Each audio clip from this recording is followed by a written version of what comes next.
Saygıdeğer izleyicilerimiz, Dünya Sağlık Örgütü'nden akıllara durgunluk verecek bir son dakika açıklaması geldi.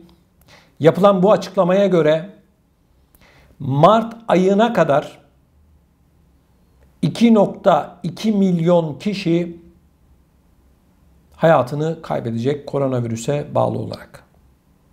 Şimdi detaylarını sizlerle hemen bu açıklamanın paylaşmak istiyorum. Dünya Sağlık Örgütü Avrupa'da bir numaralı ölüm sebebinin Covid-19 haline geldiğini itiraf etti. Dünya Sağlık Örgütü Avrupa'da Covid ölümlerinin gelecek yıl Mart ayına kadar 2 milyonu geçebileceğini söyledi. Evet, 2 milyon kişi Mart ayına kadar hayatını kaybedecek. Dünya Sağlık Örgütü, Britanya dahil olmak üzere Avrupa ülkelerinde Covid ölümlerinin 1,5 milyonu geçtiğini belirtti. Durumu çok ciddi olarak nitelendiren Dünya Sağlık Örgütü, bölgedeki 25 ülkede hastane yataklarının yetersiz durumda bulunduğunu da ekledi. Dünya Sağlık Örgütü'nden yapılan açıklamada şu anki gidişata göre 1 Mart 2022'de Avrupa'daki Covid ölümlerinin 2,2 milyonu geçmesi bekliyor. Dünya Sağlık Örgütü Avrupa Direktörü Hans Kluge, ülkelerin önce aşı yaklaşımını benimsemesi gerektiğini ifade etti. Değerli izleyicilerimiz, sadece Avrupa'da 2 milyonun üzerinde insanın Mart ayına kadar hayatını kaybedecek olduğunu söyleyen kurum Dünya Sağlık Örgütü. Bu çok önemli bir açıklama. Bizleri neler bekliyor? Bakın. Hastaneler doluyor, daha da dolacak. Hayatını kaybeden insanların sayısı etrafımızda artacak. Koronavirüse yakalanan, entübe edilen insanların sayısı artacak. Bunu da ben felaket tellallığı yaparak anlatmıyorum. Bizim gerçekleri bilmemiz gerekiyor arkadaşlar. İşte Dünya Sağlık Örgütü. Üzerine örgüt yok. Doktorların bağlı olduğu tüm dünyadaki koronavirüs organizasyonunun tek elden yürütüldüğü yer. Dünya Sağlık Örgütü açıklıyor bunu. Şimdi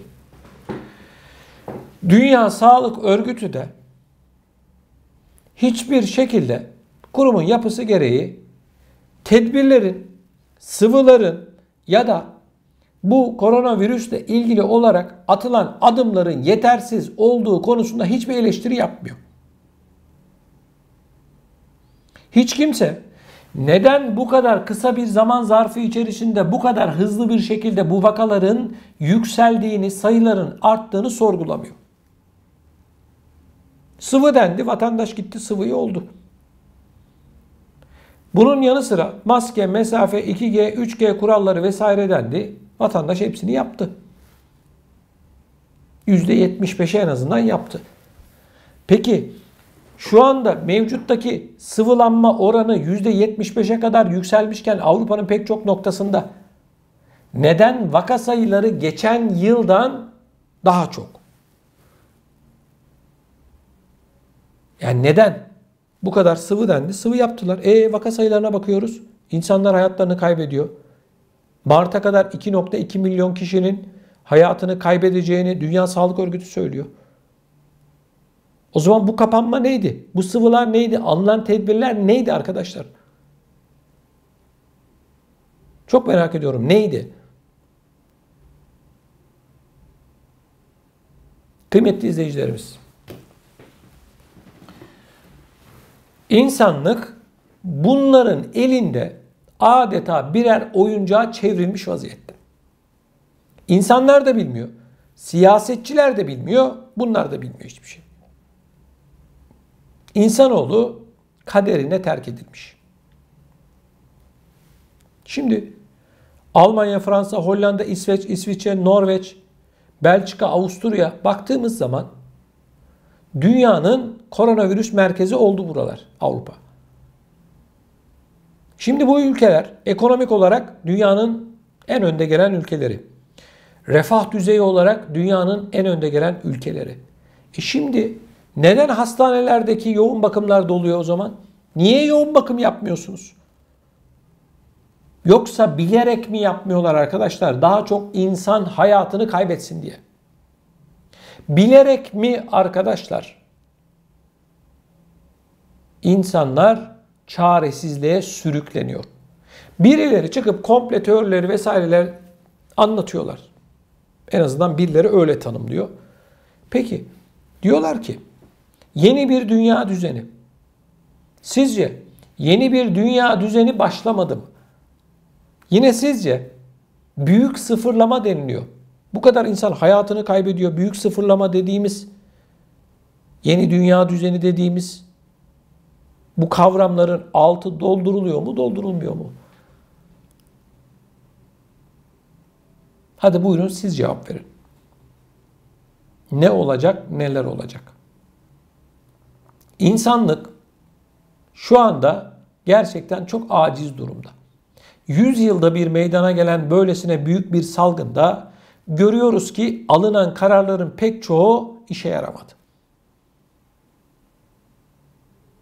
Özellikle de siyasetçiler, karar mercileri almış oldukları kararlarda sınıfta kaldı. Bugün Almanya'da vaka sayıları 100 bine doğru gidiyorsa, hayatını kaybeden insanların sayısı günlük 500'lere kadar geliyorsa, bu siyasetçilerin başarısından söz etmek doğru değil. Merkel gitti. 2 yılda Merkel bana göre çok başarısız. Krizi yönetemedi. Eğer doğru bir şekilde yönetseydi bugün Almanya'da hastaneler dolmazdı. Bugün Almanya'daki vaka sayıları artmazdı. Hayatını kaybeden insanların sayısı artmazdı. Çok sayıda vatandaşımız var hayatını kaybeden. Çok. 2000'in üzerinde sadece Almanya'da. İnsan hayatı bu siyasetçilerin eline terk edilmiş vaziyette. Tablo ağırlaşmaya devam ediyor. Daha da ağır olacak. Bunu ben söylemiyorum. Yetkililer söylüyor. İşte Mart ayına kadar 2,2 milyon kişi hayatını kaybedecek, ölecek diyor. İtiraf bu. En azından şeffaf bir kurum olduğunu düşünüyorum bu açıklamayla. 2,2 milyon kişi hayatını kaybedecek. Bu nedenle değerli izleyicilerim, bizi sıkıntılı günler bekliyor. Avrupa bir bataklığın içerisine saplanmış. Kendisine uzanacak aslında bir yardım elini bekliyor. Ne yardım elini uzatacak var, ne de kendisini bu bataklıktan çıkartacak bir çözüm yolu var arkadaşlar. Herkes kaderiyle baş başa. Şimdi diyeceksiniz ki amma da karamsar konuştun. Arkadaşlar, şimdi ben yanılıyorum diyelim. Son 1,5-2 yıl içerisinde bu siyasetçilerin söyledikleri tüm kararları yaptık değil mi? Aldıkları tüm kararlar, kapanmaysa kapanma, sıvıysa sıvı, oysa o değil mi? Pek çok insan yaptı. Haticeye değil neticeye baktığımız zaman bugün vaka sayıları 100 binlere sadece Almanya'da geliyorsa, Avusturya kapanıyorsa, Hollanda kapanma kararları için artık yeter diyorsa, kapanıyorsa, Almanya'da saat 22 ile 06 arasında aşı olmamış insanlar sokaklara çıkamıyorsa, nasıl bir yorum yapmamızı bekliyorsunuz? Çok mu başarılılar? Ben şuna isyan ediyorum arkadaşlar. Kaderimiz bu siyasetçilerin elinde birer oyuncak olmuş vaziyette. Vaka sayıları madem bu noktaya gelecekti, hayatını kaybeden insanların sayısı bu kadar artacaktı. Bu almış olduğunuz tedbirler neydi o zaman? Neydi arkadaş? Soruyorum. Şimdi şunu yapamam ben arkadaşlar. Hiç kimse kusura bakmasın. Şimdi görüyorum YouTube'da bazı gazeteciler, yorumcular şunu yapıyor. Almanya'da şu kadar vaka oldu, şu kadar öldü, şu da oldu, şu hastanede oldu, şöyle oldu, böyle oldu falan. Hadi size iyi günler. Şimdi teknoloji çağındayız. Bu haberleri siz elinizdeki cep telefonunuzdan anında ulaşıyorsunuz zaten. 10 saniyede. Benden önce benim videomu bekleyecek haliniz yok. Zaten biliyorsunuz. Ulaşıyorsunuz. Bunları anlatmak, vermek habercilik değil arkadaş. Vatandaşın kendisi zaten muhabir. Görüyor, duyuyor. Elindeki telefonla her şeye de. Görüyorum. Hiçbir gazetecinin sesi çıkmıyor. Tek yaptıkları şey aynı siyasetçiler gibi. Bu kadar kişi öldü. Bu kadar kişi işte hastaneye yattı, bu kadar kişi entübe edildi, bu kadar kişi yoğun bakımda, yoğun bakımlar doldu. Bu kadar, başka bir şey yok. Neyi, biz gazeteciyiz? Böyle gazetecilik mi olur ya?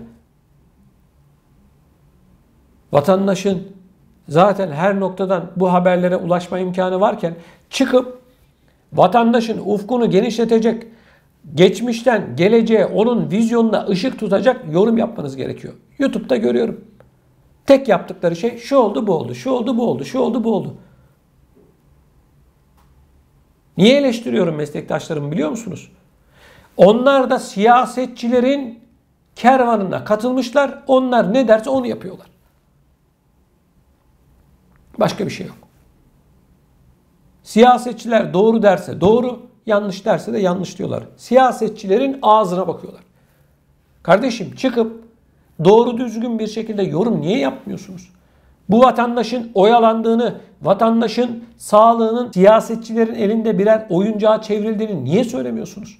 Alınan bütün tedbirlere rağmen vaka sayıları bu kadar artıyorsa, bu insanların sağlıklarıyla bu kadar kolay oynanıyorsa eleştirecek nokta yok mu?